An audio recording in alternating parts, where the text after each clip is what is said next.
Order order, আদালতের কাজ শুরু করা হোক। মহামান্য আদালত, এই সেই কুখ্যাত অপরাধী হ্যাকার যে কিনা ফ্রি ফায়ার গেমটাকে একদম অতিষ্ঠ করে ফেলেছে। এই হ্যাকারের উৎপাতে সাধারণ প্লেয়াররা গেমই খেলতে পারতেছে না। আমি চাই একে কঠিন থেকে কঠিনতম শাস্তি দেওয়া হোক।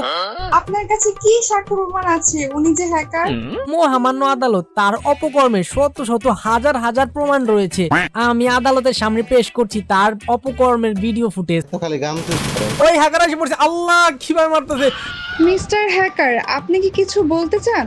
জানো বন্ধুরা, একটা সময় ছিল যখন আমি নতুন নতুন ফ্রি ফায়ার গেম খেলা শুরু করি। তখন আমি যার গ্রুপেই যেতাম সবাই আমাকে কিক করে দিত। কিছুদিন পর একটা ভাইয়ের সাথে পরিচয় হলো। সে আমাকে প্রো প্লেয়ার বানিয়ে দেওয়ার কথা বলে আমার আইডিটাই মেরে দিল। আর সেই রাগে ক্ষোভে আমি টিকটক দেখে একটা হ্যাক কিনে ফেললাম। আর হ্যাক কিনে আলহামদুলিল্লাহ এখন আমাকে সবাই গ্রুপে নিয়ে কিক দেয় তো দেয়, সাথে গালাগালিও দেয়। এই দেখুন মহামান্য আদালত, সে কত বড় হ্যাকার। আমি চাই একে শুলে চড়ানো হোক মহামান্য আদালত। সকল সাক্ষ্য প্রমাণের ভিত্তিতে আদালত এই সিদ্ধান্তে এসে উপনীত হলো যে হ্যাকারকে 7 দিনের রিমান্ড মঞ্জুর করা হলো।